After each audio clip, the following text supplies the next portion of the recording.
Hello and welcome to episode 96 of the Game Train podcast. I'm Callan Davison and joining me is Karl the Lyrical Smith. Hello, Karl. Hello. Thank you for having me.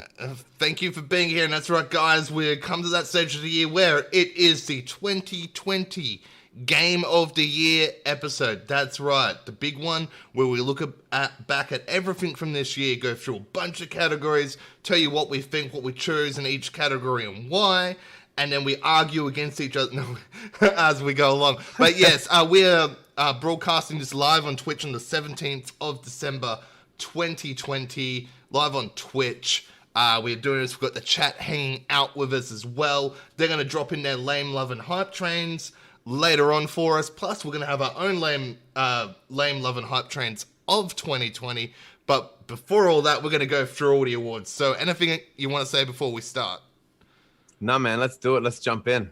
Jump in? All right, let's kick this off, guys. We've got no fanfare. We've got no music. We've got none of that. We're just going to kick straight into this. We've got a shitload of categories to go through. So let's kick it off with the first category is Best Indie. And the nominees for Best Indie are Hades, Fall Guys, Spiritfarer, Moving Out, and Spelunky 2. So, Karl, tell us about your indies this year. Oh, man, all of these. It was actually a really good year for indies, hey. Every year's a good year for indies. Yeah, they really shine. Indies just keep getting stronger and stronger. It's a pretty standout one for me here. But I had a really great time with all of these except Spelunky 2. Sorry, nutties. Spelunky is just too hard. Having said that, yeah. How about you? How do you feel about all of them? What did you choose? Hades, easy. Oh yeah, easy peasy. Yeah, look, I gave it a 10 in our review. Yeah, remember? Look, for me, I think there was one standout here, even though it was a strong category. I think they're all worthy except for Spelunky 2. But I think Hades is easily the winner here, while Spelunky 2 is the biggest loser here. But yeah, honorable mention to Moving Out, which was made by Aussies. Again, another great Aussie indie game. It was great to see. But I think Hades was fantastic. Hades is just an amazing indie title. Like, I think it's right up there. Yeah. It's one of those ones that, even though it's an indie, you'll be seeing that name pop up a lot in today's conversation. Of course. Yeah. It's a great indie. It looks great. It plays great. There's a lot of content there, in Hades, so it was a fantastic one, and it deserves Best Indie Title by far. Yes. All right, on to the next category, guys. Best Story. So, for Best Story, we've got Final Fantasy VII Remake, The Last of Us Part 2, Hades, Ghosts of Tsushima, and Miles Morales Spider-Man. Whew. This is one of those ones that's like scary to say, isn't it? Yeah, I know. It's clearly Last of Us Part 2 for me by a long shot. So sorry, internet, but that story was like so awesome to play through, and there was so many feelings that I'm not used to feeling, which is why it's the best story and narrative for me. It wasn't just like, oh, that was cool, or wow, that was sad. It was like I felt angry at it, and then I felt confused, and then I understood, and then it made me like ask questions, and it made me see things through ways that I, not just like, see a story through different eyes, see it through eyes that I don't want to. I was like, I don't want this. I'm not choosing this. This is not what I want. And then they make you do it anyway. Mm-hmm. And you're forced into seeing this style of storytelling, which it was so fresh to me. And it was like controversial, sure, but like it was something I hadn't experienced, and I felt a lot while playing it, which I feel is really rare in any medium. But yeah, yes. Definitely Last of Us Part 2. What about you, good sir? I went with Final Fantasy VII Remake. What's so funny, Callan? Because you're going to call me out on it. I'm waiting for you. I'm waiting for it. No, that's okay. So you went for the last third of Final Fantasy VII. No, piss off. It's an amazing story. It is an amazing story. It is. No, what they did with this is they took a 3-hour game and they turned it into a 35-hour game. Like, they expanded on the story in all ways possible in terms of the growth of the characters, the interactions with the characters. They changed up the story from the original as well, which kept you guessing at the end of the game. There was a few twists or turns that I never saw coming. But I love the Final Fantasy VII story. It's a great story. It's the best. Did you ever finish it? No, never. Cool. Ask DJ. All right, cool. How's the first chapter of it? Anyway, but it's an amazing story. I just love everything about it. I thought it was just really, really awesome. You know, simple 3-act structure in it. Even though it was a 3-act structure in the first act of the original game, if that makes sense, because this only goes up to the end of Midgar, which was technically act 1 of the game. So they've turned Act 1 into a 3-act structure here, which was quite clever on how they did it, how it ended and all that sort of stuff.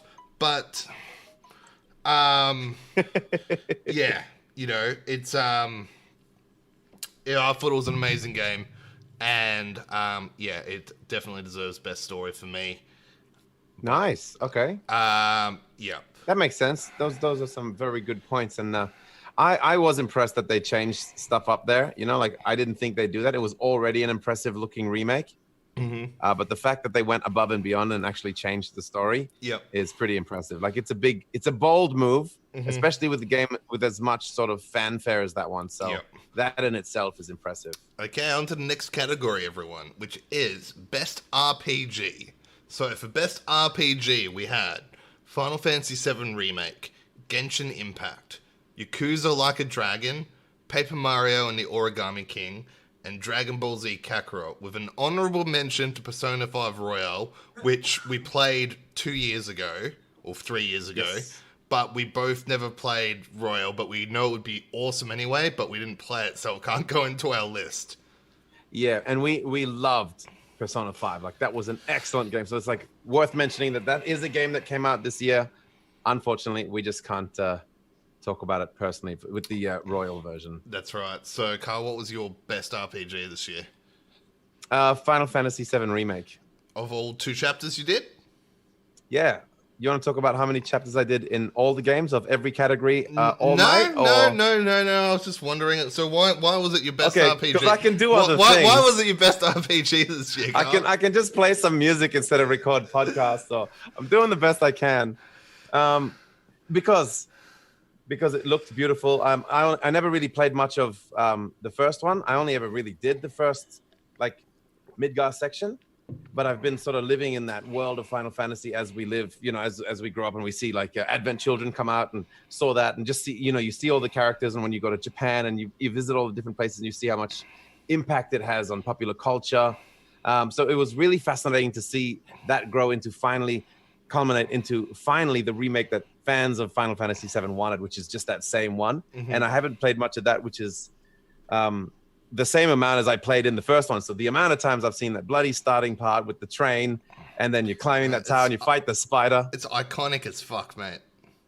Exactly, but that's what I mean. So that's what I got to re-experience with the remake. So I didn't play a lot of any of these RPGs, but with that one is the one I got to clearly enjoy that difference and the upgrade, and just doing that fighting system, how it felt like a big mix of the old turn-based battles and Final Fantasy 15, which is a beautiful game that I finished, DJ. So that was my favorite RPG of the year. What about yours? Mine was really easy to choose here, which was Final Fantasy VII Remake, of course. Pretty much what you said, you know, everything about it came together so well. Like, you know, a couple of years ago, seeing it for the first time, I was like, ooh, how's this going to translate? Even the battle system, I was like, ooh, how's this going to translate across, you know? But what they came out with was just an amazing experience for people to jump into Final Fantasy VII for the first time. Still, you know, as I said before, taking that first area of Midgar, turning it into a fully fleshed game, but making that fully into a full RPG experience. Like, you know, you level up to 30 odd or whatever in that.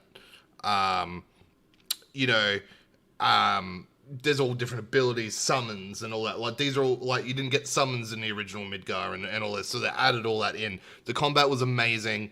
It looks great. It's stylish. Of course, the voice acting was really good too. Voice acting Final Fantasy VII characters was awesome. So, yes, Final Fantasy VII Best RPG. Okay, on to the best multiplayer experience for this year. Nice. So, best multiplayer experiences for us are Among Us, Fall Guys,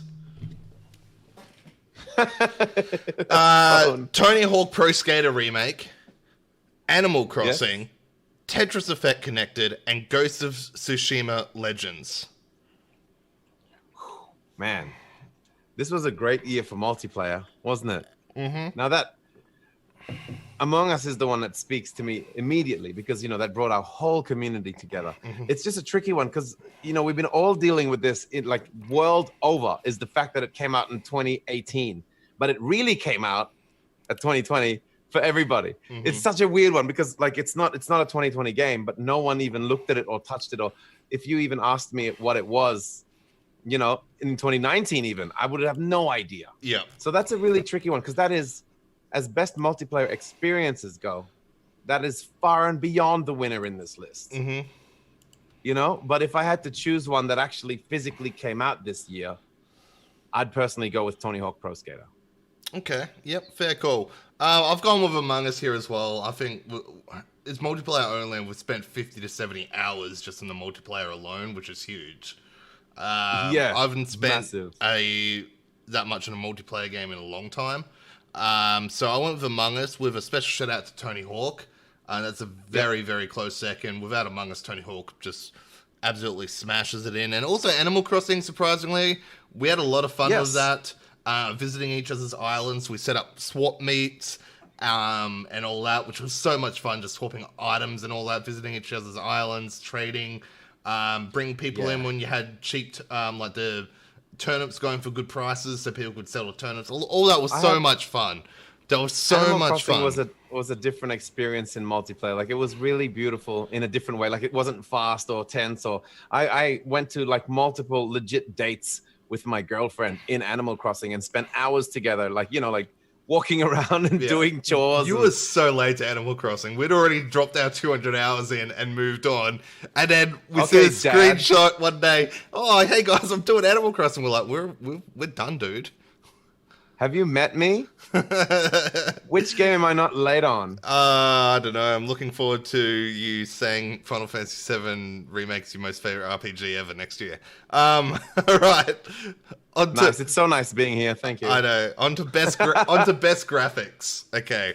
So, best graphics, we have The Last of Us Part 2, Final Fantasy VII Remake, Ghost of Tsushima, Demon's Souls, Assassin's Creed Valhalla, and Microsoft Flight Simulator. Yes. Man, that's a lot of games with beautiful graphics.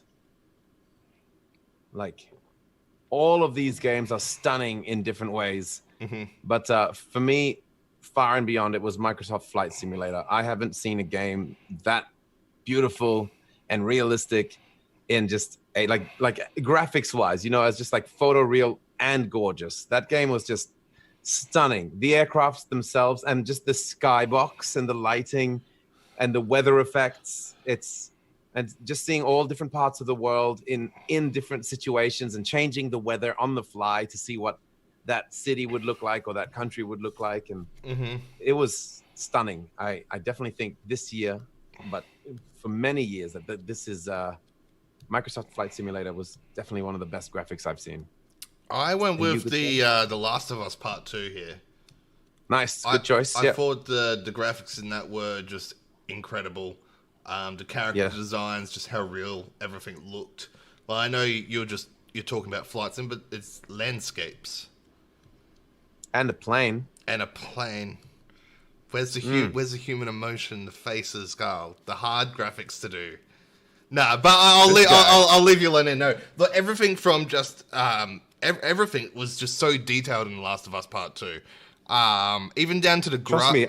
Even down to the grass, I was amazed at how the grass looked. I took over 250 screenshots. Trust me, I know. I can show you how beautiful that game is. Yeah. So I'm right with you. Yeah, I went Last of Us Part 2. I just thought it was an absolutely breathtaking looking game. Yes, definitely. Yeah, easily best thing for me personally this year in terms of looks. Yeah, Naughty Dog just have a way with graphics and especially the human like Yeah. not just human expressions, just expressions in general. Oh, even with like. But you Crash look at Bandicoot it and compared to like something like Cyberpunk, and the human expressions just destroy it. You know. Oh, everything. Not even just that. Like Assassin's Creed, even Star Wars. Like all of those, Ghost of Tsushima, and something like Yakuza, where that game is actually quite beautiful, but the people in it is its weakness. People Because it's like, look fine in Yakuza, Carl. I don't know where you're getting the Lego people from, but oh no, Lego, no, more like Team America. no, it doesn't look anything like Team America. It looks like side by side No, Team it America. doesn't. It's like if I held an apple not. in this hand, and then I held an identical same apple in this hand, that's like Team America and Yakuza. That's them right there. It looks like I'm playing with boobs. I'm gonna stop that now. No, it's not. It's not freaking Lego people, Team America. And if you want to talk about grass, what about Ghost of Tsushima grass? Now that's some grass. I still reckon Last of Us Part 2's grass was better. Yeah, but they didn't have like 10,000 fields and fields and fields of it. That's true. And the way Ghost of Tsushima's grass moved with the wind, and the way the light hit it as the moon went over. Yeah. Maybe you didn't take enough the screenshots in that. We should have done best photo mode just for me. But yeah, when you did a screenshot and you could actually change the wind as you watched it all paused and then change where the light hits. Yeah. Pretty special. So next up, we've got best art style, Carl. So this is Nice. different to best graphics. This is the best, look game, how games can have certain looks, etc. to them.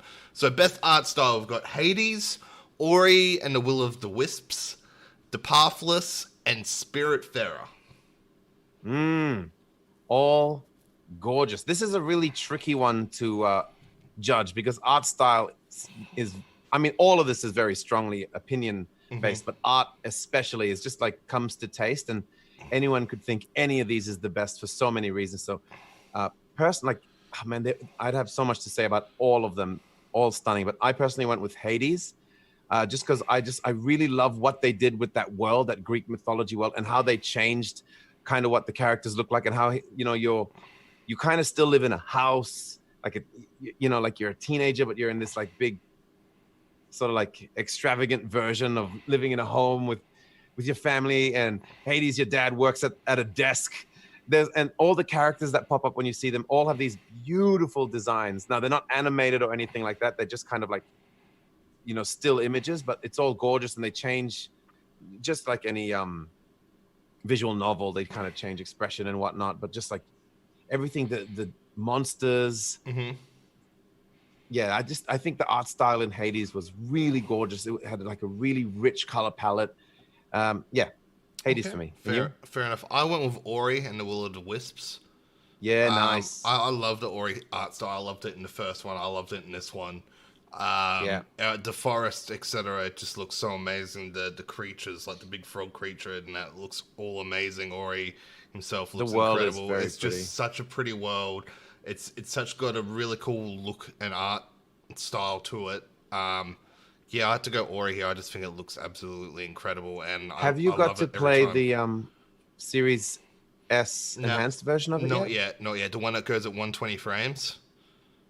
Yeah, or even like I haven't jumped in mine either. Like, it's apparently just better again, like beautiful. But yeah, I haven't had a chance to do 120. I don't have a TV that does it yet, but I'm very excited to see that. Okay, next up we've got best gameplay.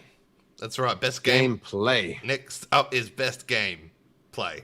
Gameplay. Gameplay. All right. So best gameplay, and the nominees are Ghost of Tsushima, Hades, Miles Morales Spider-Man, Tetris Effect Connected, and Tony Hawk Remake. Nice. Now to reiterate, like what we were talking about earlier before we got on, to us, the gameplay is a tricky one because like all these games are awesome for different reasons, but gameplay is just like how it feels straight away. That feedback, player to game feedback, when you jump in for like 2 minutes, 1 minute even, and you can already straight away tell what a game feels like. This was a tricky one, but I had to go with Tony Hawk, like Tony Hawk 1 and 2. How it feels as gameplay, especially because they already tried to do this and didn't nail it. When they did Tony Hawk Pro Skater HD or something, and they mixed part 1 and 2 together Yep. several years ago, and it was just off the mark, and it was not fun. And we know as Tony Hawk fans what we want to feel. It doesn't feel exactly like the old one, but there's a way that it should feel today. And it wasn't quite right. And then they tried again and made Tony Hawk 5, and that was worse, and it was terrible. So we knew there was something missing. And then this came out, and immediately, as soon as you had your first go in the warehouse, like you just knew it was like love at first play. You know, like you're like, this is what I've been waiting for. This is Tony Hawk. I want to change my choice now. You just convinced me. Did I? I loved it, man. The gameplay, like it just felt like it wasn't just like, oh, this is what I remember, because it's different, but they just nailed it how it should feel today. So what's yours? I went with Ghosts of Tsushima. Okay, nice. What was the? How did you feel about that one?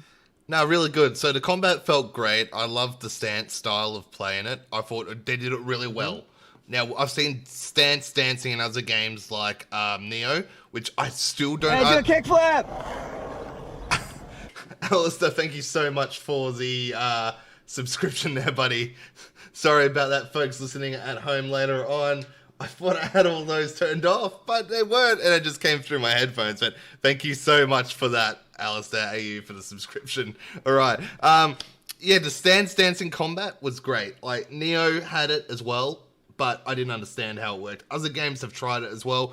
Confusing results. I thought they nailed it on this, and it enhanced the combat heaps. Made it really fun. Plus, also, on top of that, is the self-combat, which was super fun to play as well. Plus, the gameplay of following the wind to your destination was a new thing in a game as well. I thought that was really well done, rather than just normal checkpoints, etc. So the wind was really so GPS. Yeah, so everything in terms of like the gameplay styles, exploration, the combat and the stealth, I thought they all mixed really well together. And that's why I went with best gameplay on Ghost of Tsushima. I will add also to your one that the DLC that they added in with the multiplayer after that only added even more great gameplay in the multiplayer. And it's actually a lot of fun. A lot of beautiful modes in there, but yeah, so I see your point. Yeah, okay, I can get behind that. Yeah. So next up, we have Best Action Game, which is Star Wars Squadrons, Doom Eternal, Demon's Souls, Streets of Rage 4, Ori, and Hades. All right, Carl, what'd you go for Best Action Game? I'm getting sick of it, but Hades again. It would just... That game was so fluid, and straight away it's like you're in, and how it was just brilliant. All your moves that you unlock really mixed together really well in such a different way each time, but very fluidly. Like it's not forced. It's not like, this power up doesn't quite work as well as that one, or everything just works. And the enemies, like the screen fills up full of enemies. It never slows down. It's always this like buttery experience. That game just doesn't stop in a good way, like Doom Eternal, but except for I was having fun the whole time. Fair enough. How about you? I went Demon's Souls on this one. Nice. Okay. It's just nice to play a Souls-like game again, and it felt so nice. It was really good. Like, there's some things I don't agree with it. Like, I don't like it how it's not like an open world like the other ones are, etc. Like, in terms of like interconnected world, like all the areas are separate, sort of thing. But in terms of like the gameplay and all that, it's so good. It's so satisfying. It feels so good when you drop a hard boss. I just really enjoyed how the game feels and runs. And out of the ones there, I think that was my most favorite sort of action title for me, for sure. Yep. Nice. Next up, we've got Best Action/Adventure Games. So this is more of our open worldy type games here. And the nominees are Watchdogs, Assassin's Creed, Immortals Phoenix, Spider-Man. Do we leave Ghost of Tsushima out there? We did, didn't we? Whoops. Let's just sneak that in. Whoopsie. And Ghost of Tsushima, everyone. And Ghost of Tsushima. Right. Ghost of Tsushima. All right, Carl, what's your best action-adventure game? That's really weird that we left that out. I know. I feel so weird because it's been in like every other category. I know, and it's actually I don't know now. It would be like leaving Hades out of best roguelike game. I know. I think it might be Ghost of Tsushima after all that. I know. It was so good that we forgot. I think it might be. Okay, what did you have I think before it we is. added it in? Before, so, and this is why I think it's Ghost of Tsushima, because before I had it re-added in, it was Assassin's Creed Valhalla for me for best action adventure, and that's because it felt good. The world was awesome. I loved the characters, but very much because it felt like right and familiar and felt at home. Whereas Ghost is like, it felt all those things, but fresh at the same time and peaceful. It did something different. You know, it was not always something to do. It was more like appreciating the world. It was this real beautiful piece of art. I can't believe we left that out. I think it's Ghost of Tsushima. Yeah, look, I had Assassin's Creed there, but as soon as I realized I left Ghost of Tsushima out, Ghost of Tsushima takes, as I said, the combat's great, the world's great to explore. It's got a cool story, you know, best action adventure. Yeah. So we had the same exact everything. Yeah. Even though I love Valhalla, Valhalla was too bloated. Ghost wasn't, and that's why Ghost wins it. Like, which is funny because Ghost is so empty, but it doesn't feel it. It doesn't feel empty at all, and you can you 100% it platinum in like 40 hours or whatever. While Assassin's Creed, you're over 100 plus hours. So, you know, there's a big example of bloatedness across each other. Okay, best platformer. We've got Crash Bandicoot 4, Astro's Playroom, Super Mario 3D All-Stars Remaster, Ori, and Spelunky 2. How did Spelunky 2 get in there? I don't know. It must have broken somehow. I'm sure we locked all the doors. Yeah. It always finds a way, and it was probably creepy in the cupboard. Like, I'm still here. Yeah. Get out of town. Hades isn't a platformer, DJ. No, not quite.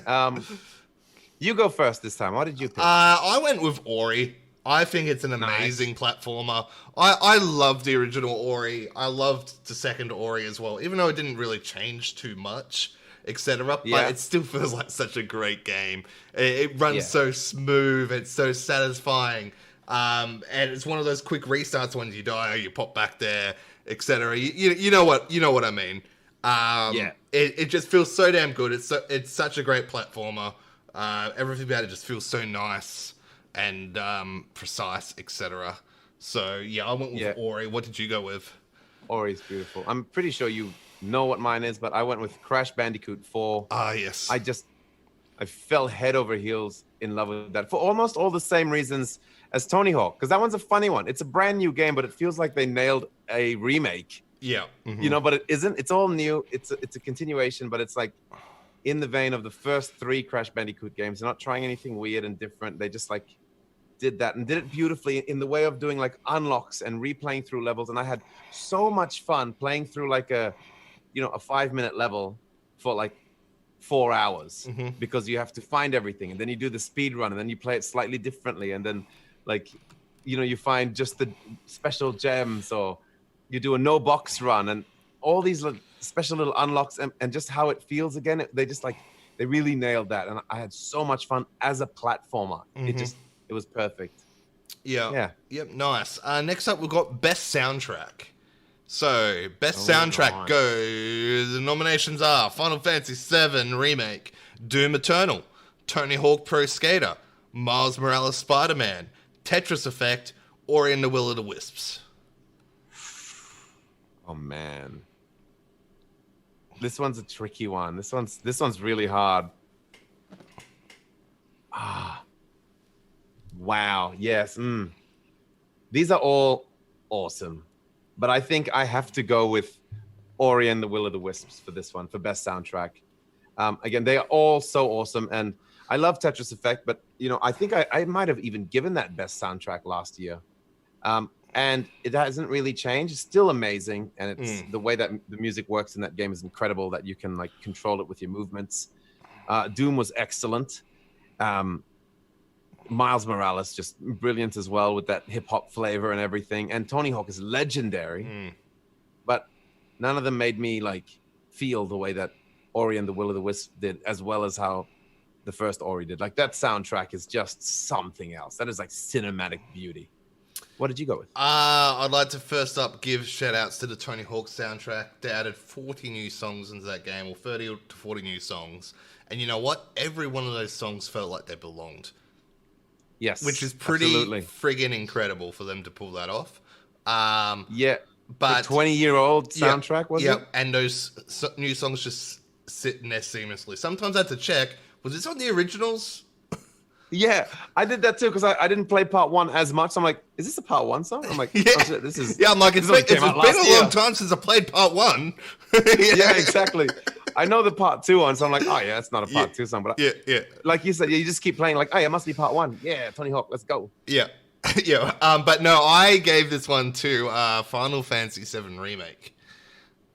Nice. Still, nice, the nice. final. Okay, so let's talk about Yep, this. yep. The Final Fantasy VII All right, soundtrack is still one of my most favorite soundtracks in gaming of all time. What they did in the remake is that they took a lot of those old familiar tunes, but then modernized them up, and that's why it gets it for me. Because those songs, those tunes still made me feel, and it just sounded so good. Like, oh man, it's just such amazing music in that game, and what they did with it, and all that, and how they just enhanced all that classic music that was MIDI tracks back in the day. Now they're done by full orchestras, you know. Yeah, gorgeous. And just the extra things that added into it, and you know, it was one of the few games I played off stream this year, and I played this on my telly at full volume with my subwoofer going, because that is how much I love the music in it. I never do that Damn. ever. The neighbors must have hated me for like a week. It was like that for 8 hours a day because it was in the middle of COVID. Like 8 hours a day, every day, Final Fantasy, soundtrack up high, whole place is shaking from the subwoofer, but I loved every minute of it. Nice, worth it. So worth it. So worth it. So worth it. All right. Next up, we finally brought it back to sports racing category. Sometimes this one's a bit thin. This year, I think it's a bit better. I think it's actually our strongest sports racing lineup we've had in years now. So it's really exciting to see it back. And we even missed one of the racing games, like that. I mean, we didn't play one. That was the Need for Speed remake. Oh yeah, of course. And that could have been in the remake as That well. could have. We just was Yeah. like, nope. Missed it. Sports racing. We've got Flight Sim, Dirt 5, Tony Hawk Pro Skater, Fall Guys. Yeah, Tony Hawk Pro Skater. So next. Yeah, Tony Hawk Pro Skater as well. But I missed the puzzle category as well because there's just never enough. Me too. Like, we could put Spelunky 2 in there, but I don't want to. So let's move on. And maybe Bug Snacks, but at least it's better than Spelunky 2. But I did want another reason that I want to give Tetris Effect something, because the new Connected game is so beautiful. But I don't know where to put it. Maybe we'll put it in like Best World to Explore. Yeah. All right, next up is Best Family Game.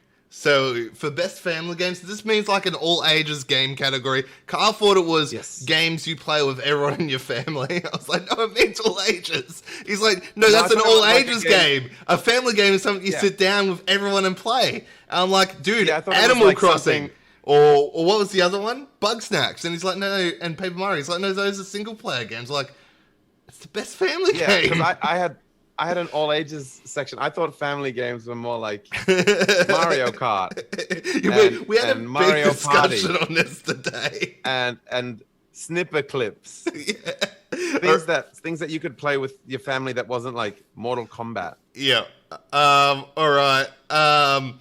Here we go. So best family games are nominations are Animal Crossing, Phoenix Rising, Crash 4, Fall Guys, Bug Snacks, and Paper Mario. I bet no one thought Bug Snacks would actually legitimately make it into a category, but here we are. You know, it could have even made it into the soundtrack category because it's very catchy. And did we not put Super Mario 3D All-Stars in here? No, I took it out. Oh, nice. Or Minecraft Dungeons. Did you read that one out? Took it out. Wow, took it out. All right. I mean, I guess that's all fair because none of these should be wasting anyone's time. It was Animal Crossing this year. Yeah. By a long shot. Animal Crossing by Flemington Strait. Like, that was an easy victory, I thought. I pumped 200 hours into that game. Like, I thought that game an amazing all ages game. You know? Yes. And we will never know because we will never live in a world where that game didn't come out at the time that it came out. So we'll never know if it would have had the cultural impact that it did. But but it did. Yeah. So you can't change that. Yeah. The timing was incredible. Oh man, like, do you reckon the next Animal Crossing will have as big as impact as this one did? You know, if they do a sneaky pandemic release at the same time as well. Yeah. We should have done a category of best time to release a game. Oh my God. It wasn't just great timing. It's that it happened to be a game about like going outside and just living the way that you want to live and growing vegetables and like just and socializing. And it was like friendly and loving and like, it was just the best time. You couldn't repeat that ever. And I will never know if Animal Crossing was it this like sleeper takeaway hit? Because all the Animal Crossing games were like big and popular. But they had a cult following. They had a cult following, you know, that were like but very hardcore about it. So that's what I mean. I'll never know if this was just, is this when they finally become mainstream? Because I'd say so. I'd say when we see the next Animal Crossing in like 3 or 4 years time or whatever. No, I mean, I know that now. What I'm saying is we'll never know. We'll need to be in a different world to know that if this was good enough to just become mainstream. I think so. I think so because of how mainstream the Switch has been, you know. And I suppose the Switch does have a big point. Yeah. And we haven't really had that many huge Nintendo games come out for a while. It's the biggest one to come out since, what was it, Link's Away or Pokemon the year before. So there was like a 5-month gap between big Nintendo releases.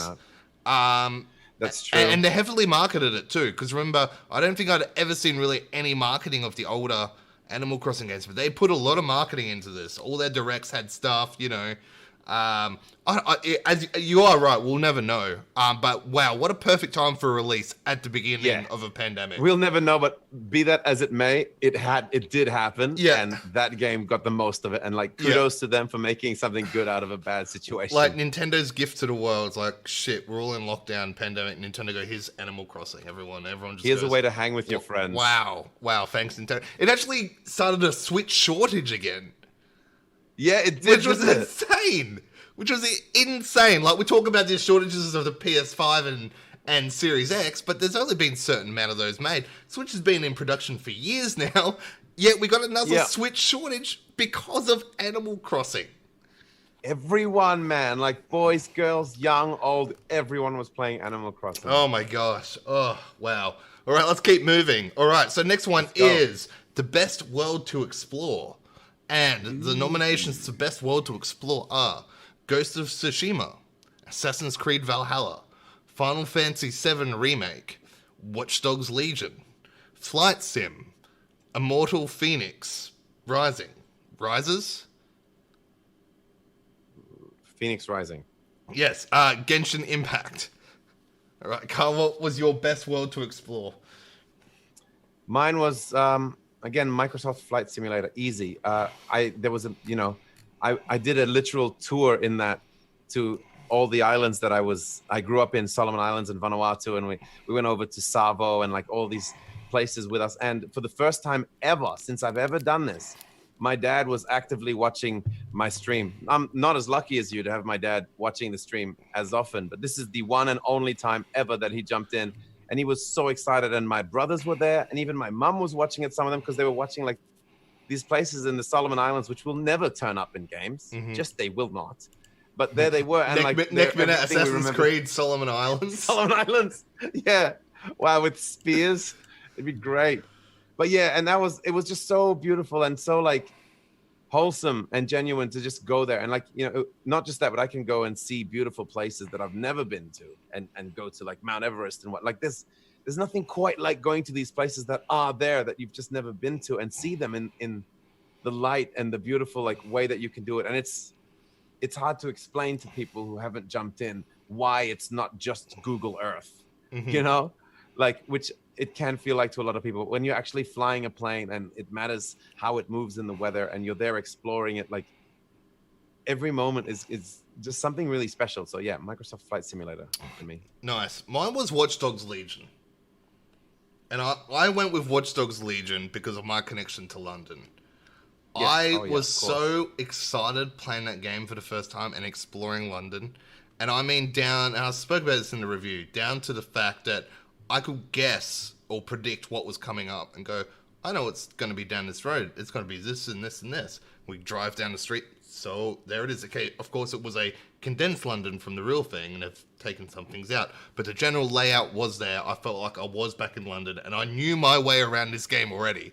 And it was freaking insane because I'd spent so much time there. Like, you know, we're never going to get like Watchdogs Sydney or Watchdogs Melbourne or Watchdogs Brisbane or whatever, you know, like, or anything like that, that we will be driving around consistently on streets. The closer we got was Forza Horizon 3, but those were tiny pieces of Gold Coast, Byron Bay, etc. put together, and you couldn't really get cool. It was cool, but you couldn't get the feeling of that connectiveness of that area that you'd know if you lived in there, you know? While this felt so much like I was there, that I knew where I was going. I'm like, I can go left up here and it's going to be this train station here. And there it was. Et cetera, et cetera. So it was an incredible experience, and I think it was a great world. I thought they did a great representation of London in this game. Like, we haven't really seen many representations of London in games for a few years. We saw it in Syndicate years ago, but that was what, 1800s London or whatever. So, or no, that was Industrial Revolution London. So, you know, which was pretty cool still. Which was very cool. The same skeleton or bigger? Similar. That's something actually I've got to look up. Because I think Ubisoft does that a fair bit. They did it with Far Cry, remember? Yeah. Using that same skeleton. Yeah. And they did, I guess we had Forza Horizon 4 as well, which was sort of... Yeah, again, that was parts of England, but they had bits of Edinburgh. Now, Edinburgh, I thought they did pretty good, because I was like, oh yeah, I can know what's going on here in Edinburgh. But, you know, like, I don't know, it's just not the same as walking around and all that. But yes, okay, so next category is Best New IP. So this is Best New Fresh Game. Yes. Okay, so the nominees for Best New IP go to Fall Guys, Ghost of Tsushima, Hades, Genshin Impact, Grounded, Ghost Runner, and Bugsnax. Sorry, Spelunky 2 is not in there because it's not a new IP. That's right, but it would be. It normally would be, right? Yeah. Okay, so Best New IP. Well, it's not Grounded. So this one I struggled in a lot because it was between Hades and Ghost of Tsushima for me. And I had to give it to Hades because Hades did something that Ghost of Tsushima couldn't do. And Hades made me obsessed and in love with the genre that I just don't like.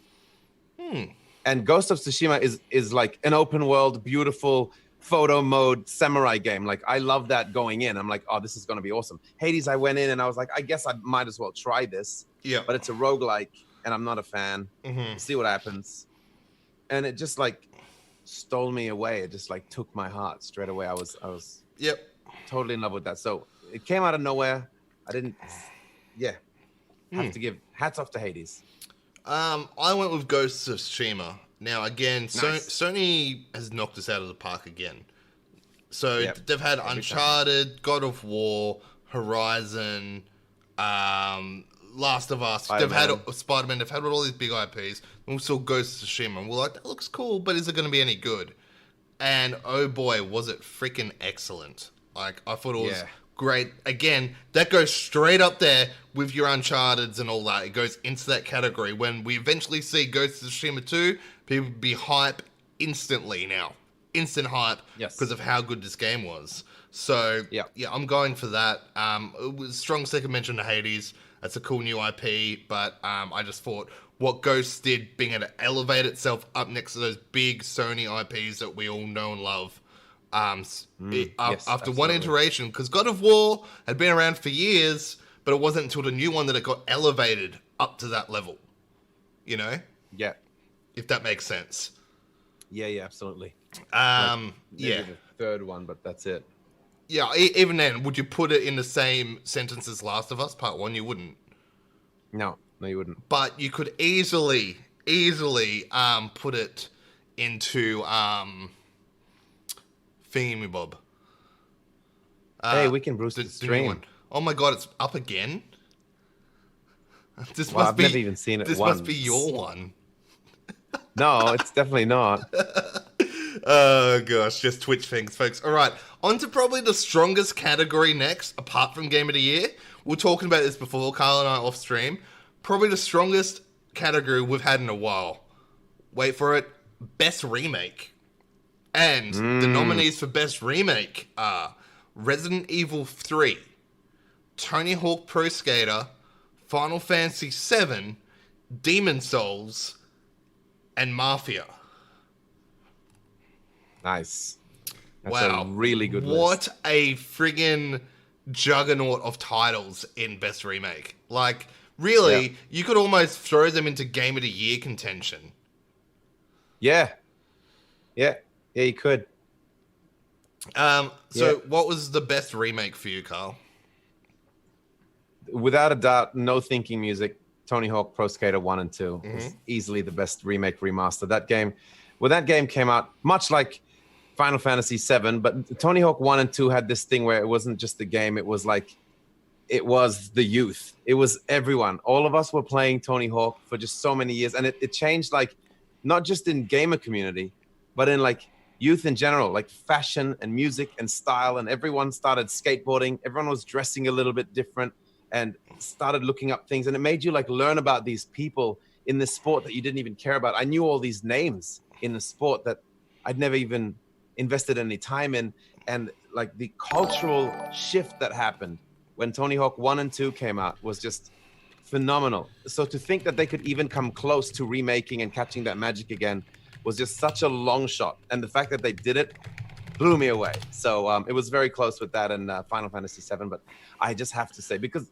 just recapturing that magic of the cultural shift, Tony Hawk Pro Skater 1 and 2. Best remake, I went with Final Fantasy VII. I think this was, as I said, it's an amazing ground up remake. How they've expanded Midgar so much, side stories, etc., etc. While, Tony Hawk is definitely right up there for me, but really, it's a new coat of paint. It's exactly the same levels, designs, etc., etc. I'm talking about what they've done with Final Fantasy VII and how they expanded on what was already Final Fantasy VII is what gets it over the line for me, over Tony Hawk. Yeah, pretty much.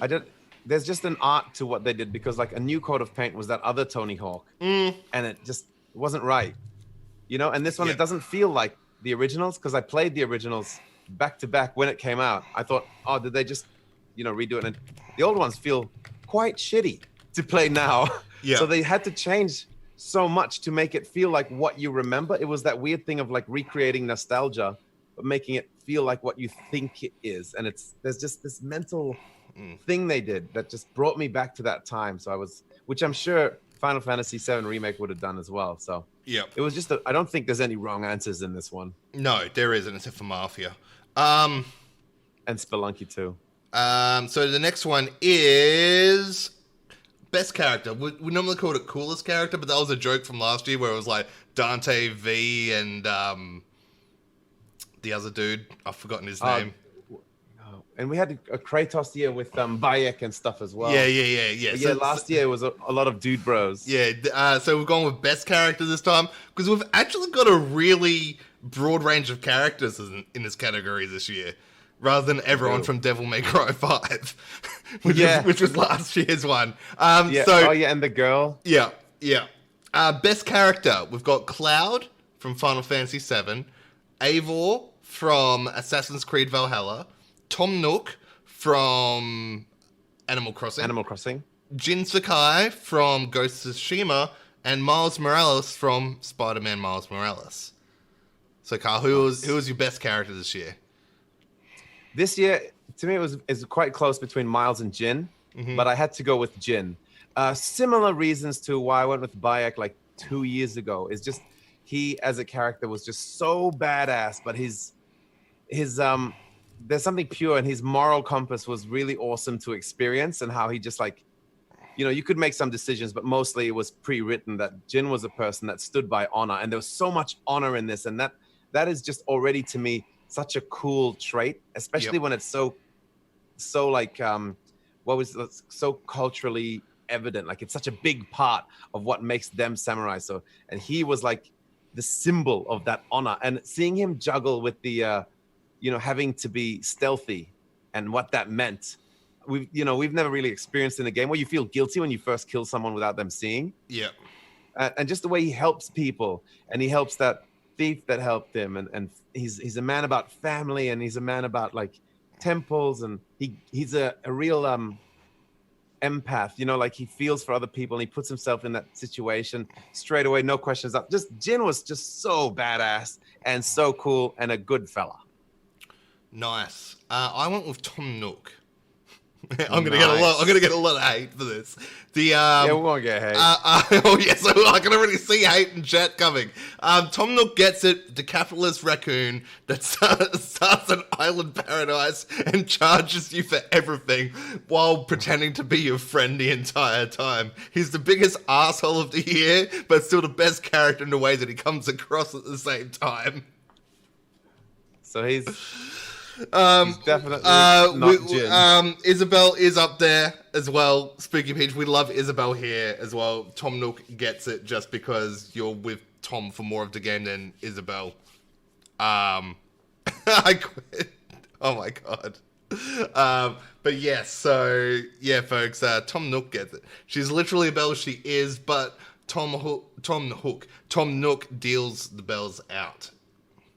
Oh, poor Isabel. She's so cheery. And she is a bell. Her head is like a bell, and her name is a bell.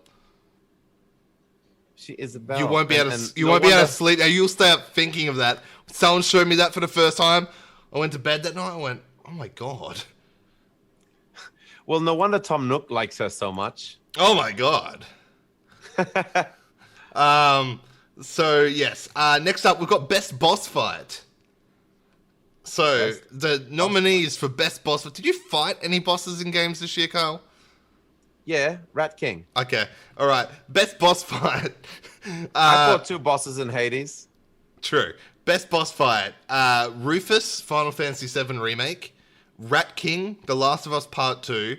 Hades in Hades. Tower Knight in Demon Souls. And Nemesis in Resident Evil 3. Right. Now, mine, I have to give an honorable mention because it didn't actually come out this year. But mine was every boss in The Messenger and Slay the Spire. Mm-hmm. Those were all just the best boss fights. And I don't like boss fights, and I enjoyed all of those ones, but they weren't this year. So I went with the Rat King because it's the only boss I fought. Yeah. I'll give a quick shout out to the Tower Knight and Demon Souls. Just got my runners-up prize. I thought this boss fight was awesome. Seeing the pictures, it's this giant knight, like this. He stands many stories tall. He has a huge shield, etc. And you thought, right, it's going to be a very slow boss. Looking at the screenshot, when you run in, you'll just run around him, hit him behind, it just goes like that. Well, I ran into this boss fight, and I'm like, ha, and he starts shooting fucking lasers at me as well, like magic as well. I'm like, what weakness do you have? And then he's got a bunch of archers up in the rafters shooting at you too. I'm like, what? Damn. So just for the surprises, like you thought he'd be this big, slow numbering knight. So he's like that, but he's got a few other tricks up his sleeve, which caught me out massively because it's like, oh, we'll just get out of range of him, heal up or whatever. No, he'll shoot his magic at you. But I went with Rufus from Final Fantasy VII Remake. I thought this was the best boss fight in the game. It's one that stuck with me all year. It's the one-on-one fight with Cloud versus Rufus on the top of Shinra HQ towards the end of the game. But it was such an awesome fight. I loved fighting him because it was just...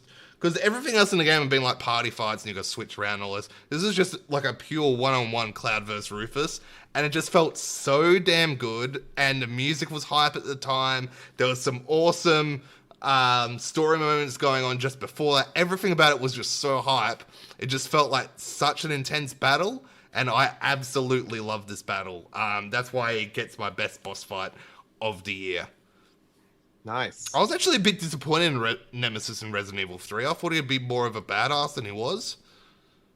Yeah, more like Mr. X. Yeah. So I was a bit... Well, I reckon Nemesis probably would have... Like, if you had asked me at the start of the year, who do you reckon would be the best boss fight, I would have said Nemesis. Because of how scary he is, the rocket launcher. It wasn't really that scary, honestly. But, he's up there in the best boss fights of the year. But, yeah. Okay. Best experience. So this actually should be down lower, I reckon. Best experience. Do you want to move best experience? Yeah, let's do it before the. Yeah. We'll do it before biggest letdown. Okay, so next up we've got the best ongoing game, and the choices are Destiny, Final Fantasy 14, Among Us, and World of Warcraft. We'll have to give it to Among Us. Really? Yeah, I think so. Oh. I mean, I want to give it to Destiny, but I tried and I tried and I tried, and I couldn't get in there. I kind of want to give it to Final Fantasy 14. Do you, for flying butt salad? No, because I love the game. I finished Shadowbringers this year. It was friggin' incredible. Was that this year? No, it was last year. Well, I mean, just but the they've had more itself. patches coming out this year. I think I'm going to give it to Final Fantasy 14 because Shadowbringers was bloody amazing. Final Fantasy 14 is bloody amazing. It is, but Shadowbringers takes it to the next level. Like, yeah, but that wasn't specifically this year, right? No. But they've now added two patches on this year onto the back. But I mean, like, yeah, like the game is still ongoing, and I finished Shadowbringers this year. That's why it's going in there. That's true for me. And you did play this year. Base Final Fantasy 14's good, but then Heaven's Sword goes up many levels, which is excellent. Then once you hit and then I feel like it dips a little Stormblood, but then excels right up past Heaven's Ward for Shadowbringers. What they did with that was so damn good, and they're adding more content to it. That story is pretty much wrapped now, and they're starting to lead into the next expansion, which we will see next year, which would be really exciting as well. So where they take that, they have nailed that Final Fantasy. That MMO is just so awesome. Yeah, it's the only one that's really competing heavily with WoW at the moment. It really is, isn't it? Like others try and they just kind of drop off. Yeah. And Final Fantasy is just hanging in there. Yeah. Okay, next up, we've got the best DLC/add-on. We've got Ghost of Tsushima Legends, Fall Guys Season 2 and 3, Destiny 2 Beyond Light, and World of Warcraft Shadowlands.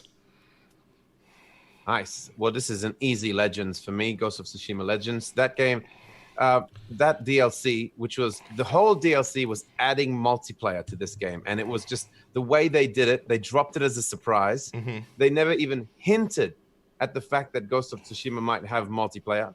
Mm-hmm. And not only that, it never felt like it was lacking without it. Mm-hmm. Never. You play that game as a single player experience. It's a beautiful experience. Done. You move on. You're not disappointed. You loved it. It was awesome. Then suddenly they're like, oh, we're also going to give you this multiplayer. And usually that feels tacked on when they do that to games that feel single player centric. But not only that, they said also it's completely free. And it's this whole extra game outside of the world of Ghost of Tsushima, because now you actually are playing. It's called Legends because you are playing out the legends that they tell. So Ghost of Tsushima, what they did in the story is there was a lot of fantastical legends that they tell, but everything in that game is sort of as historically accurate as they can sort of do it, you know, with some little bits of magic, but more in magic is like nature and like birds telling you where to go and things happening like that, but no dragons and, you know, using magic fireballs or anything like that. But then they'd tell stories, and those stories were what you lived in through Legends. They have all these like different little cooperative experiences, and that whole game was just brilliant. The survival modes, playing through the 9 chapters of the Legends and like leveling up and unlocking outfits. There's this whole thing that I just think it was really cool that they just under-promised and over-delivered, which rarely happens in games. Nice. I went with World of Warcraft Shadowlands because it's really the only one of those that I've mostly played through. Fair. But even then, I thought Shadowlands was a pretty average X-Pack compared to ones in the past. Didn't really grab me. Played it for a day, and I was like, I'm going to move on to something else. And now you're giving it best DLC of the year. Yeah, because I played more of it than Ghost of Tsushima, which I didn't really grab me either, personally. Yeah, damn. So, yeah, both of them, I don't know. For me, best DLC was a bit of a sour note for me. And next year, get back to me when the Valhalla DLC comes out, and we'll talk again. Yep. Okay, so we were going to do this topic before, but we decided to move it around. We've got, actually, no, we'll go biggest letdown first. Yeah. Yeah, no, let's do this one. Oh, you want to go best experience? Yeah. Yeah, okay. Best experience. Right. So these are our most favorite experiences of the year in gaming, right? So little things that happen in games and that, like, for example, flying through the waterfalls in Anthem a couple of years ago. How good was that again? Oh, the Oh my waterfalls. god, how good was the waterfalls? And No, mine was the ashtray maze. Ashtray Maze was amazing as well. Oh my god. Maze. But flying through the waterfalls in Anthem. Okay, anyway. The waterfalls. Oh my god, it makes me such a good game. makes me smile every time. Okay, know, right? so best experience. Oh well, you can't have this first one, Carl. Top 10 in the world Tony Hawk Pro Skater score. Tetris. Oh, sorry, Tony Hawk. Okay. Sorry. Our Among Us multiplayer games. Yes. Flight sim. Flying over places that we know, so like Carl flying over his island home, me flying over Queensland, etc., where I couldn't go this year due to COVID, etc. So that was all pretty exciting stuff. And first Fall Guys crown. Did you get a crown as well? Yeah, I got 4 of them. Oh, did you? Yeah. Oh, okay. Yep. Nice. It's pimping, and No, you didn't. 3 on PlayStation and 1 on PC. Oh, yeah, you did too, didn't you? Yeah, nice. Nice. Okay, so what was your best experience? Well, mine has to be like that flight sim thing was absolutely magic with my family, but the Among Us thing with our Twitch family and the crew, the fam that we've kind of met this year, that in itself has been this year's far and beyond the best experience in gaming for me, easily. I've mentioned it many times in the podcast, but just hanging out with that Twitch crew in itself was something I never expected. When I came in here to do live streaming, I don't know if it's the same with everyone, but I never thought to come in here and like be part of a community that was quite like this one, and that we've just all become such fast friends. And something like Among Us was a game that just came out of nowhere, and the way that it works and how you go in and you argue and you talk and you laugh, and it's like having a little hangout get-together party every time you play. It's not just like who won, I came first, I came second, all right, let's go again. You get to know each other. Even though you're yelling and screaming, it's like you're building relationships and making friends right as you play. And the fact that they put that into the game with such minimal effort, they just give you a menu screen and go, all right, fight. Someone's the imposter. You guys sort it out. You got 2 minutes. And yeah, just like discovering Among Us at the same time as discovering Twitch and that like community, and then like the Discord and all that, and just everything mixing together has definitely been my best experience this year. Nice. Mine was, and I surprised myself with this one, getting a top 10 Tony Hawk in the world Tony Hawk Pro Skater score. Yeah, I can see that. That makes a lot of sense, of course. On all levels being the school one, because the school one used to be one of my worst levels ever. I never used to be able to do anything good with it. And now I've got a top 10 in the world score, second best in Australia. Holy shit. And this isn't like how we were joking around when the game came out the first day where I was getting top 1 and stuff because Australians only had the game, etc. And I jumped in early, getting like top 1 big world champ. This is months after the game's been out and I managed to get a top 10 score. Yeah, that's incredible. So, like that's months and it's down not the a track. small It's not a small score either. It's a big score. I was gonna say it's not like a cult classic game or like a little weird side thing. It's like a huge game that millions of people are playing. Yeah. So and it's not like, oh yeah, I got first in this weird thing that no one plays. But yeah, second in the country, like, feels pretty good. Damn, that's pretty amazing. Second in the country. Yeah.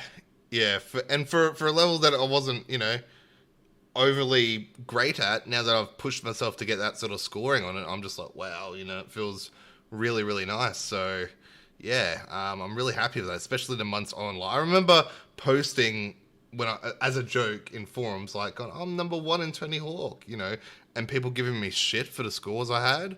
But now they kind of can't do that because I've managed to bust top 10 on that and top 12 on Roswell all these months later. So, damn, that's really cool. That is really cool. Yeah, that's a good best. Oh, and the best thing about it was after my hiatus. So I was in good form. I stopped playing. I had to get back in a good form, but then I excelled where I was at as a player again and pushed myself to the next level again. So Yeah, I think honorable mention goes to when you and I learned how to play Tony Hawk Pro Skater properly for the first time in 20 years. When what's his name? I think we should give him a shout out. Something THPS. Andy. Andy THPS. We watched that video and he's like, "Oh yeah, here's how manualing and grinding works." And we're like, "Oh my fucking god!" Yeah. What? Yeah. And we're like, "What? Has this been a thing since the original?" It was thanks to Andy's video that I was able to do that score. Yeah, and just like and actually better your style, because you like went straight in and went, all right, I'm gonna just like take all of this on and concentrate on it and change how I play. Like that. I just mean like as an experience to a game we both thought like, oh, we understand and know this game. Yep, got it. And then you hear like that simple thing about the 2 grinds and the 2 manuals, and you're like, what? Yeah. So simple. Yeah. Yeah. So all right, on to our next one, which is our biggest letdown of the year. Right? Our biggest letdown of the year. I'm actually going to add an extra one here too. Oh, an extra one. Yeah. Okay, biggest letdown. And the nominations are Avengers, console launch pre-order / availability, console launch titles, Super Mario 3D All-Stars, COVID delays on video games. And the next one? What next one? Callan's green screen. Oh yeah, Callan's green screen. Callan's green screen. And Callan's green screen. Thank you. Yes, Callan's green screen. Okay. What did you choose, Carl? Well, it's almost your green screen. Now, Avengers, what a letdown that was, but it wasn't really a letdown because we didn't think it was gonna be awesome, even at all. So that's why that one gets a pass here, because it was still a rubbish game. I think that was my worst game this year, honestly. Oh, it was full shit, but absolutely, we knew it was gonna be absolutely woeful.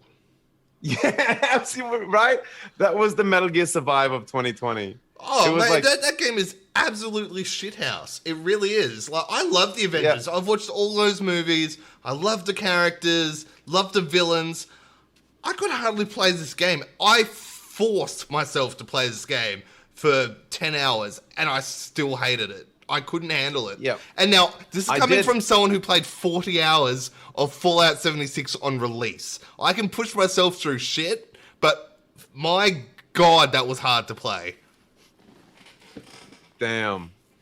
That's very true. But like, yeah, as I was saying, we didn't think it was gonna be good. If it turned out good, that would have been maybe we would have had to make a section of biggest surprises. Well, actually, I was thinking of making a section of best game we played that didn't come out this year.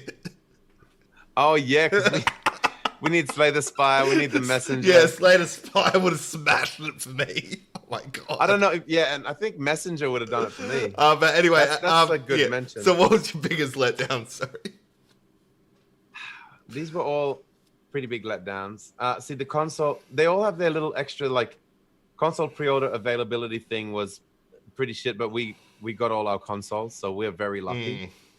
That was a big letdown in itself, though. Titles, I don't know. I think the COVID, like, delays, like you were talking about, that's a bit of a letdown. But there's so many games that every time something got delayed, it was almost a relief. Yeah. Each time.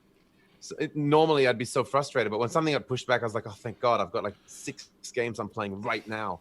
I think for me, it really was Super Mario 3D All-Stars. Because I was hoping and waiting for, like, we've been waiting for years for a remake of Super Mario 64. It was mostly the 64 part of that. The others were fine, but Super Mario 64, especially when they teased us with that little taste of it in Odyssey, and you got to see what that might look like. And all we wanted was Super Mario 64 with the Odyssey engine and a better camera.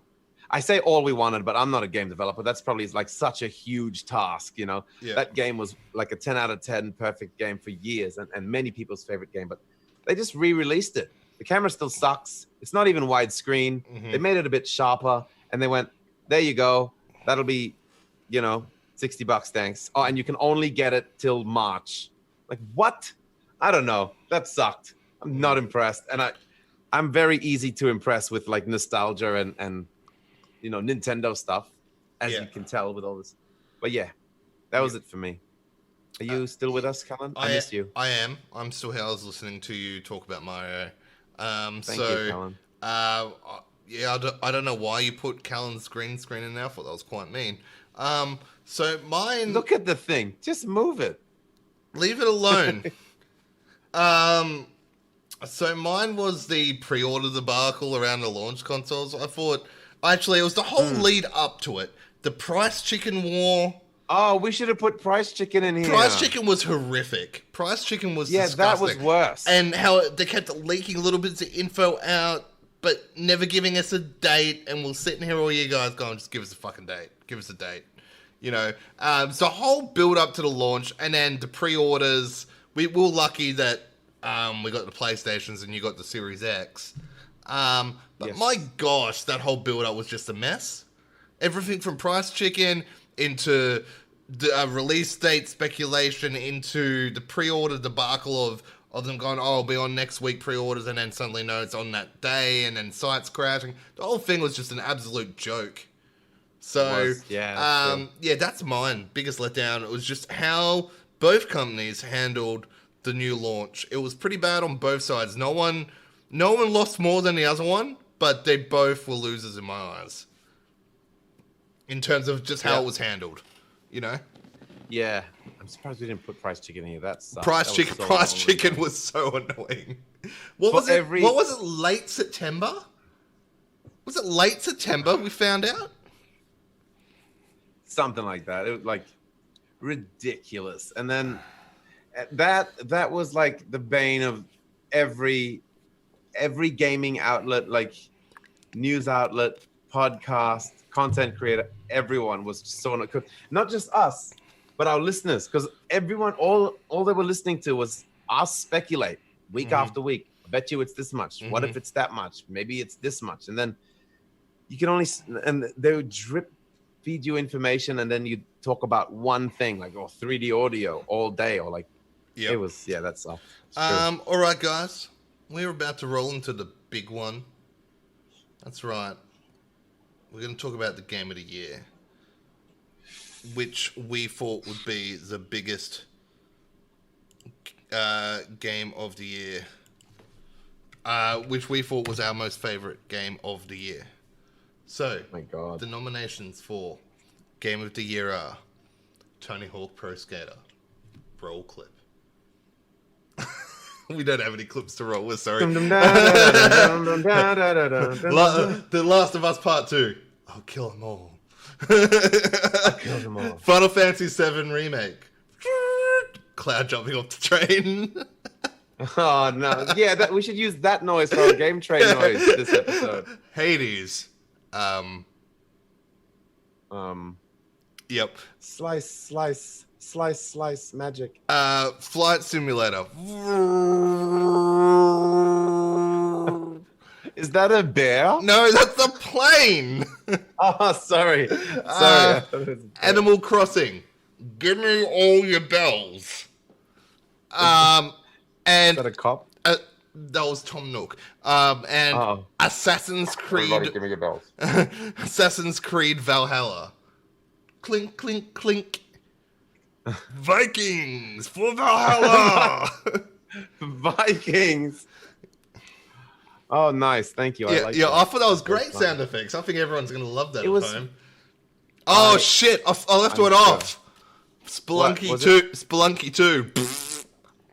Wow, you spelt Crash Bandicoot 4 wrong. All right, Carl. What was your game of the year? Fuck, man. This is really weird because we joked about this at the start of the year.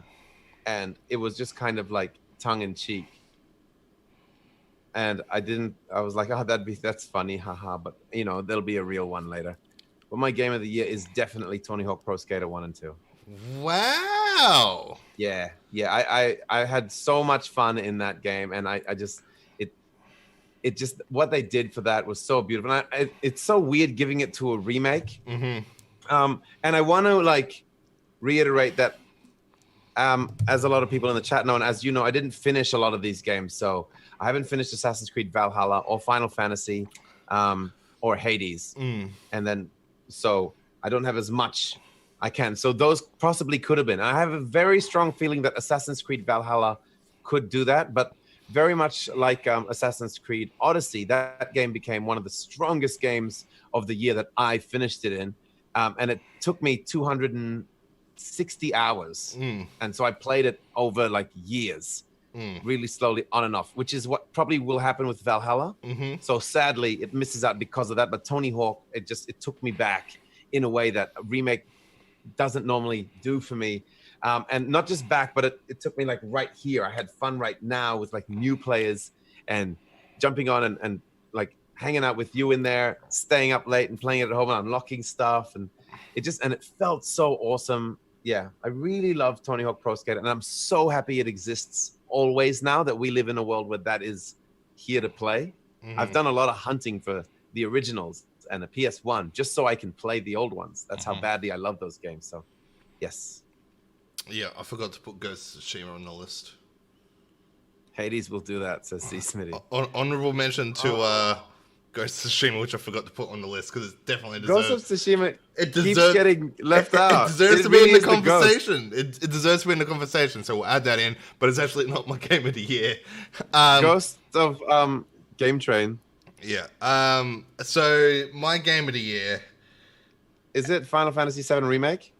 Why do you do this to me? Why can't you let me have my moment in the sun?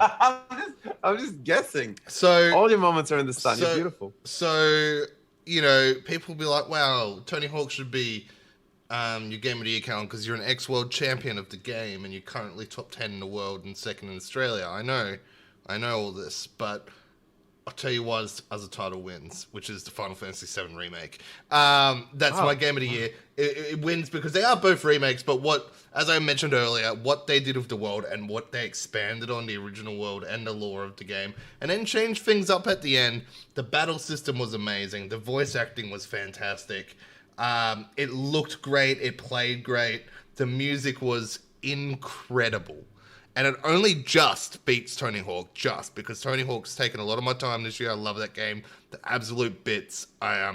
Any other year, if Final Fantasy VII Remake's on there, like if Final Fantasy 16 was in there, Tony Hawk probably beats that, you know, etc. But Final Fantasy just gets it for these reasons this year, because, again, you know, we talk about that nostalgia feeling, brought the feelings of nostalgia back, but also the feelings of brand new. It felt like I was playing a brand new game that just felt so familiar at the same time for so many different things. It felt new but old at the same time, and it brought up all these old emotions from the past, and it's just an amazing, amazing game of what they did at Square, and I can't wait until they release part 2 of this.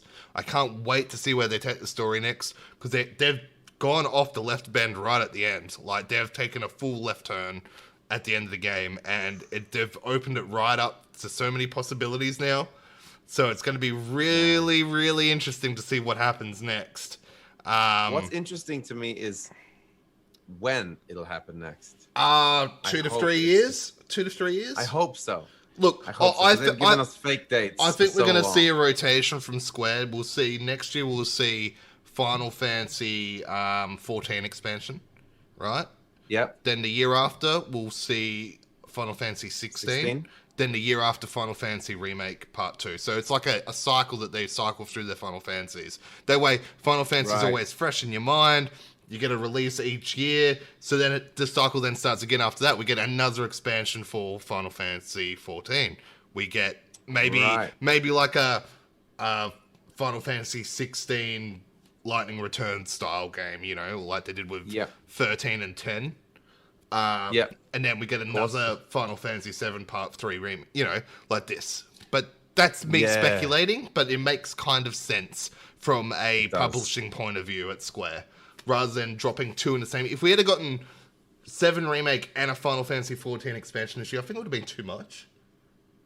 Too much Final Fantasy? Well, next year now we're at the stage now we're like, right, let's get a new Final Fantasy from Square and, you know, a new expansion. But anyway, that is my game of the year. So my game of the year was Final Fantasy VII Remake. Carl's was Tony Hawk Pro Skater. Right, guys, we're moving on to that part of the episode there. Thank you guys for being so patient in chat there as we do this live on Twitch. Now is the time for you guys to drop into the chat your lame, love, and hype trains for 2020. And the hype train being something in 21, etc. But before we get to that, Carl and I are just going to explain where you can find us. As always, Game Train is on the Twitch now, twitch.tv/GameTrainTwitch. Facebook, facebook.com/GameTrainPodcast. Twitter @GameTrainTalk. Instagram @GameTrainPodcast. Carl, where can people find you? You can find me on Twitch @the_lyrical.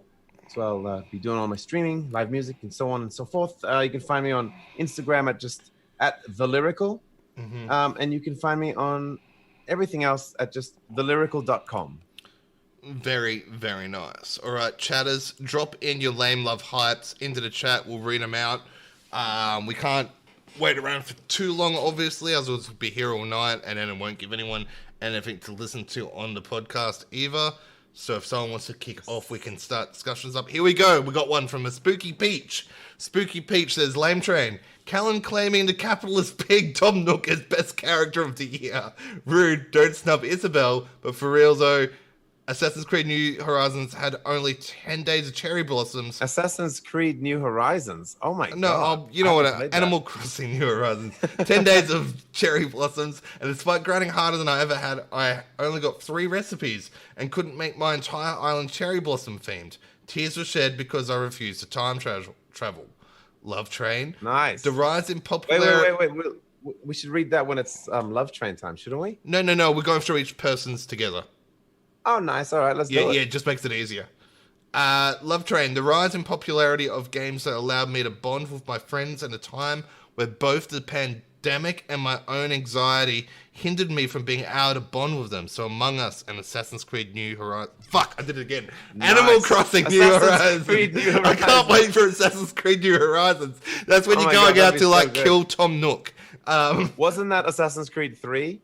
Finding the New World? Yeah. Hype Train Unpacking, which is due for release in 2021, is a zen mix of item Tetris and home decoration. PAX 2020 allows us a brief sample of the game, and it was very relaxing. Thank you very much for Spooky Peach. Davpol, yes, I was very disappointed that River Raid Remastered in Technicolor Sound was not nominated in category. Yeah, I guess so. Callan could have played River Raid. I could have if I had bought COD, but might ask for it for Christmas. There was a new River Raid. Might ask for it for Christmas. Nah, he might get it for himself. Go Kamikaze. Love. I love being able to connect and keep in touch with my friends with a whole range of online games, especially through Among Us and the Jackbox party packs, in a time that's been extremely isolating and tough on my mental health. I've also managed to run a successful D&D campaign while learning online tools on the fly, which has been challenging because I rely on audio and visual storytelling, music, maps, drawings, body language, and expressions, but it went really well. Nice. Game burnout. When I was a kid, I played the original Animal Crossing on the GameCube every single day. I nearly wore out Wild World and New Leaf on my DS doing the same thing. When I heard new one was coming out for Switch, we brought one in April explicitly for the purpose of playing New Horizon from day one, and we did play it every day for a few months. Quickly it started to feel like there was something missing, like the magic was gone. It was a sucky feeling. Damn, so that was Lame Train, of course. Hype Train. I've been following the new Euro Truck Simulator 2 expansion for a while now, and despite some setbacks, it's due to be released early next year, and adds the Iberian Peninsula, Spain, Portugal, or Iberian Peninsula, which I visited in real life, and I'm super stoked to see again in game. Tangentially related to gaming, although tabletop related, the Critical Role animated series is due to be released mid to late next year. I backed the Kickstarter and have been keeping up with the development. I'm excited. Thank you for that, Go Kamikaze. Nice. I loved how detailed you guys lame love and hype trains for were. Yeah, these are really good. That is these amazing. Really good. You can read the next one because I'm running out of I'm running out of voice here. Oh, good. Okay. Running out of voice here. Have we got any more lame love and hypes there in chat, folks? Go Kamikaze said a writ more, but there was a character limit. That's fair. Oh, nice. It's good. That's a perfect character. No, that is perfectly fine, Spooky Peach. And for those listening to this later, we are doing this live on Twitch. That's why we are talking to people. as we go on. We didn't ask for pre-made up lame love and hypes this year. We've asked them for it on the run as we go. Yep. Whether it was the best idea to do it that way, I'm actually not entirely sure yet. We went a little hard. Yes, Boogie. It was great. It's perfect.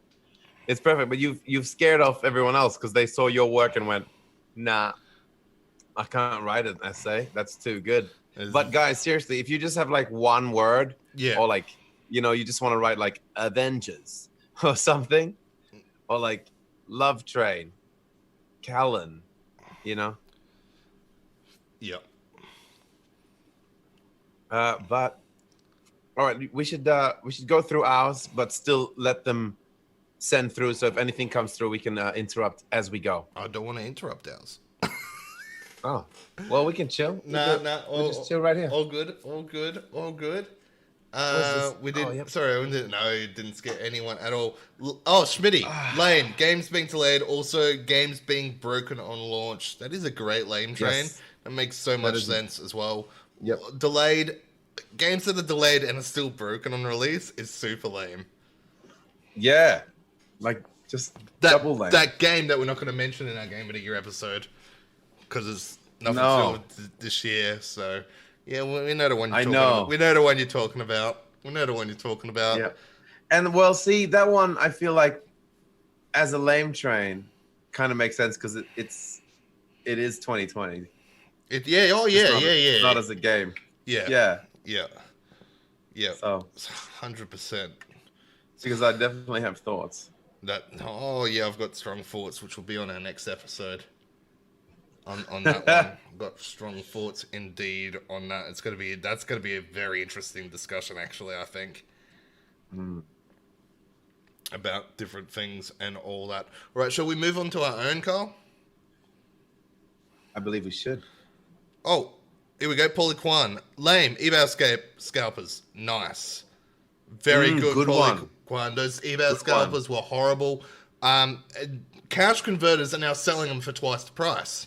Cash converters. I don't think that was legal. I didn't think that was legal for cash converters to sell for double the price of the item. Yeah, because it's a second-hand item. Yeah, it's insane. It's absolutely insane. It's actually getting ridiculous now. See, Schmitty, love next gen season. Yep, next gen season was good fun. The hype. It is. Everyone forgot about COVID and all that for a little bit, and we all got very excited with things. You know, it's sad that it was covered with lame. You know, because of people not being able to order and receive their.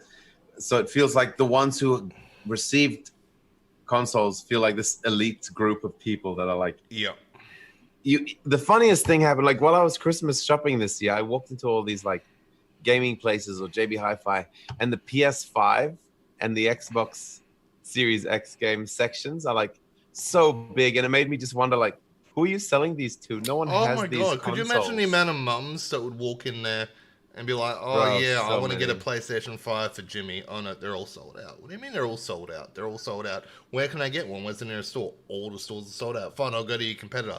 They're sold out too. Could you imagine the retail people every day? Every day that would be happening now, I reckon. They just need a sign at all of them that says, please, there's just no PS5s. But they're full on the shelves of the games. So people are just going to walk in like grandmas are like, oh, yes, Timmy likes Spider-Man. I'll get him this PS5 Spider-Man game. Yeah. Like, I just feel sorry for the people that end up with Xbox Ones when they're supposed to be thinking of getting the Xbox Series. Chad hype. Polished games being released next year, hopefully. Yeah, that's very true. Dev Paul, Lame Train, Callan smoking off about being an X-World champion. Oh, yeah, good one. Very good one, Dev Paul. Mm-hmm. So, yeah, polished games being released next year. I agree, Smitty, on that one. Hopefully, with everything that everyone's gone through this year and they've seen, just the throwback at developers when they delay, and then something's not polished. It's big. It's big. Well, you've always sort of mentioned that in previous years, Callan, about how the community is like dangerous in that way, where they'll just whinge until it changes. Like, as a nerd community, we changed what Sonic looked like. Yeah. Just by saying it. You know, like going, no, wrong, do it again. Yeah. You know, and it's like, it's funny because it's like we're an entitled bunch of wankers, but when we come together, we really force the narrative. Oh, yeah. Whether we're right or wrong, it's a force to be reckoned with. So it's scary, and I'd hate to be a developer at this time. Oh, yeah. Where there is like this community of the internet and, you know, like just the masses coming together. If you don't impress people or you do something a bit wrong, oh boy, you dare it. All right, guys, we're going to roll into our own lame, love, and hype trains now. Thanks for everyone for their entries there. We're going to do our own. Are you ready for this, Carl? You ready for it? Ready for the lame train? Here it comes.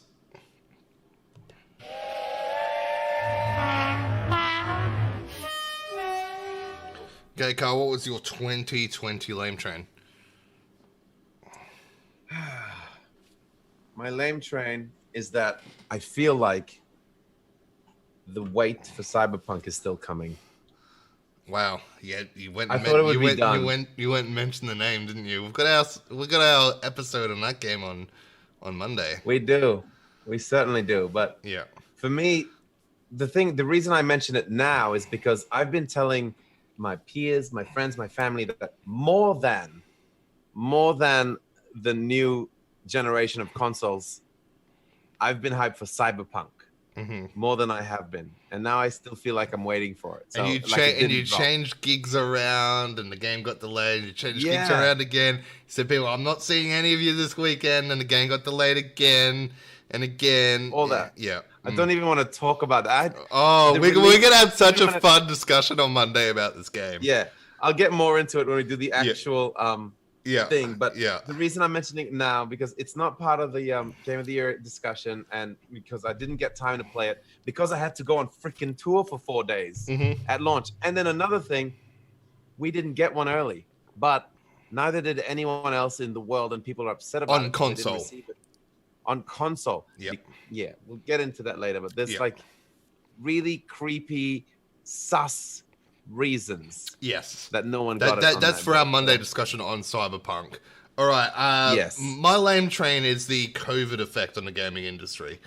Coming into this year, before COVID happened, I thought we were going to get, and it was a distinct possibility that we're going to get, and a bunch of these that come out. We're going to get Final Fantasy VII Remake that came out, Last of Us Part 2 Remake that came out, Cyberpunk that came out but it's not in our Game of the Year conversation. Thought we're going to get Zelda Breath of the Wild 2. I really did. I would have put money on that coming out this year. It didn't come out.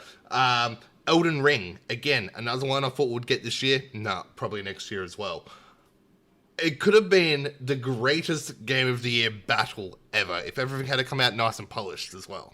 All this year. And then we had the console shortage as well because of COVID.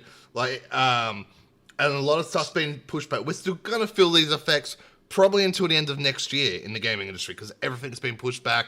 So let's say Zelda gets pushed back. That means Nintendo's next big title after Zelda is pushed back because of their marketing cycle. So it's going to have this flow-on effect for another good 12 to 18 months, I reckon, in terms of what we're seeing, just because of how everything had to shut down.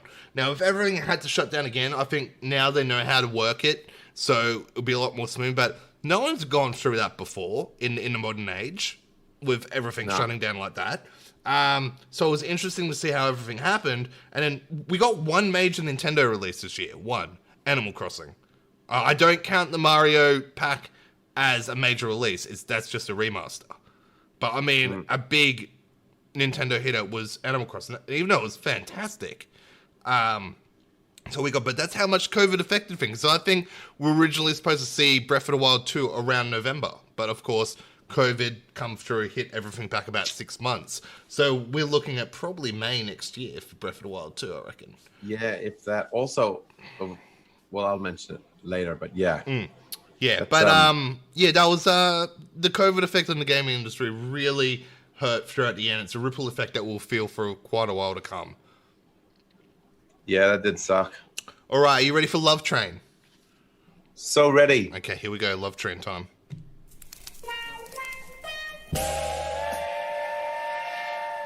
Okay, Carl, what did you love this year?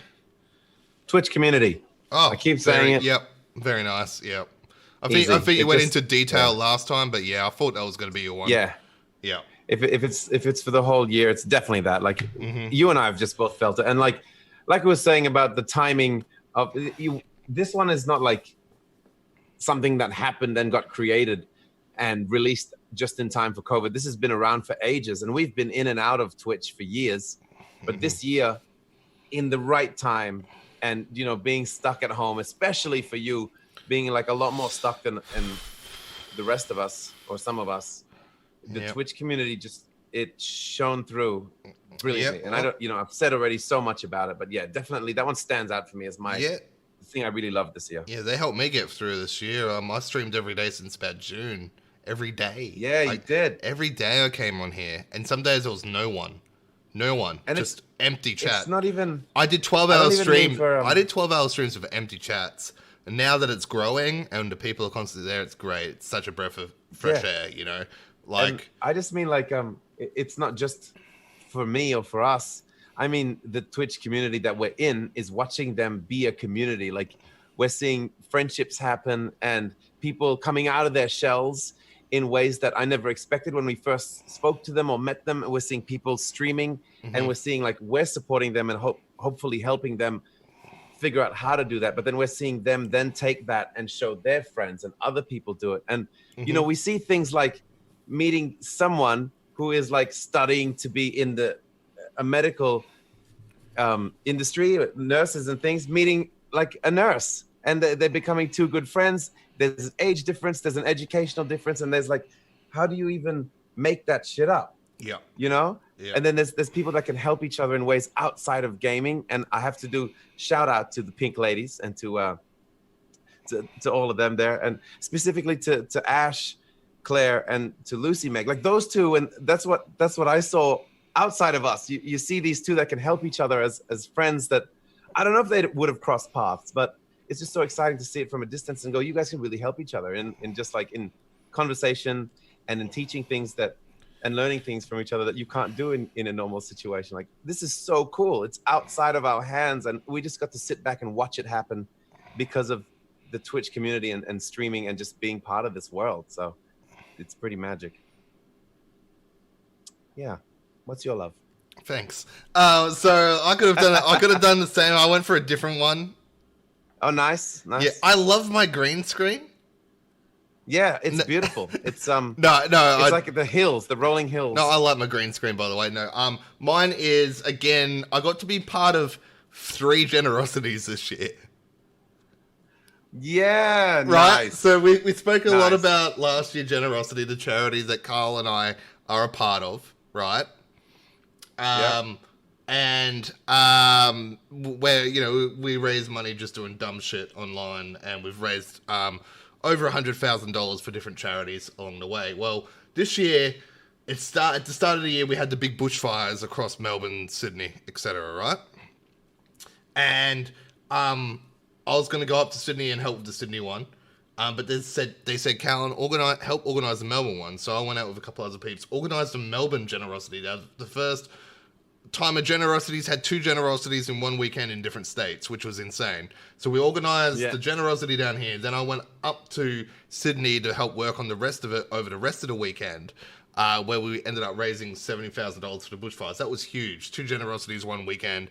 Crazy shit. Then that's nuts. In the middle of the year, we had generosity online because it was, again, tied up with PAX, the affiliation with PAX, raising money for Cure Cancer, and it was all online. So it was a different style of generosity again that we had to, that we worked with, and doing it over many days, over 5 days it was. Carl and I helped out a bunch with that, but again, because of the people there and all that, was so great. The time just flew. It was a lot of fun. We did a lot of work again. Like, I was wrecked after the Melbourne/Sydney ones. I was destroyed for like weeks afterwards. And then COVID hit. I was like, oh, cool. I recovered. I'm ready to go out again now. COVID's here. Cool. And then, the one in the middle of the year was exhausting again because we were all up at stupid hours, but it was so much fun. And again, we raised 25,000 plus for Cure Cancer. Like, I raised $1,000 my own because I shaved my head. Yeah. Like that last one. That was insane. But, You know, we've got more generosity plans in the works for next year, but I just love being a part of it. It's so much fun. And I was a part of technically 3 generosities this year. So within 12 months, if you include the PAX one from last year, I was involved 4 and 12. Which is crazy. Within a year. Yeah, within a year. Within a year, 4 generosities. So that's like almost 20 days of generosity. And it's double the amount of generosities that are supposed to happen in a year. And you could have been in one more mini one.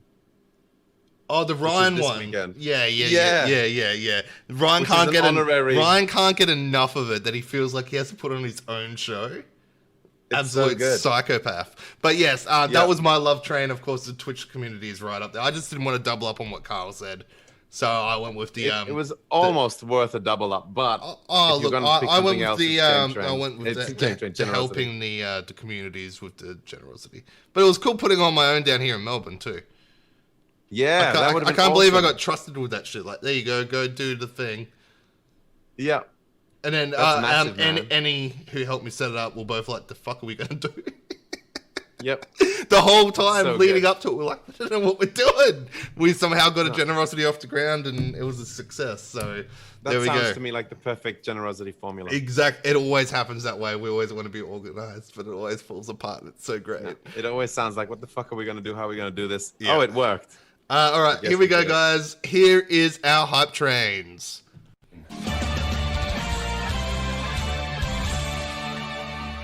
Carl, what are you hyped for? What are you hyped for? So this is going to be weird because we're doing a hype train on Monday, but this is your general, at the end of the year, what are you excited for? But we're going to do another one on Monday.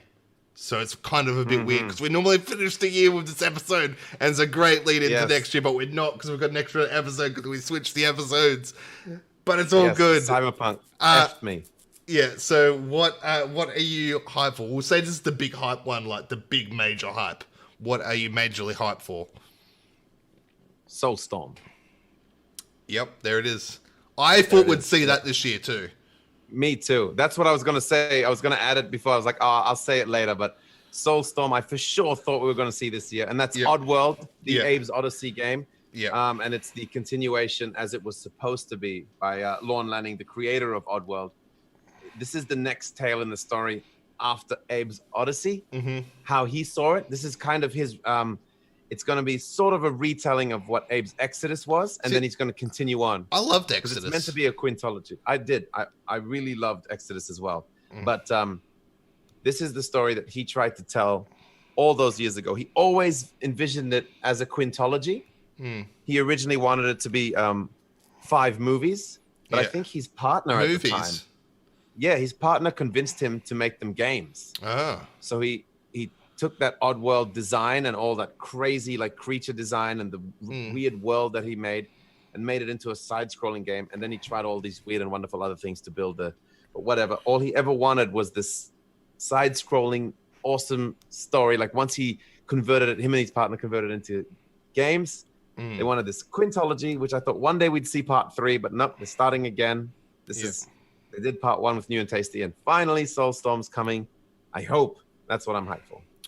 What about you, good sir? Nice. I am excited to see the next gen titles, or now current gen, new gen titles of next year. What we start to see.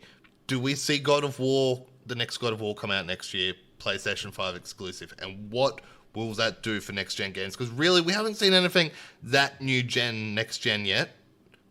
No, we haven't seen anything like that. I'm very excited to see what we see, what's revealed next year, et cetera, et cetera. I'm expecting updates, probably not a release, but updates on Senua's Saga, et cetera, like that, stuff like that. Yeah. So we won't see that until after Unreal Engine 5's release, which is next year.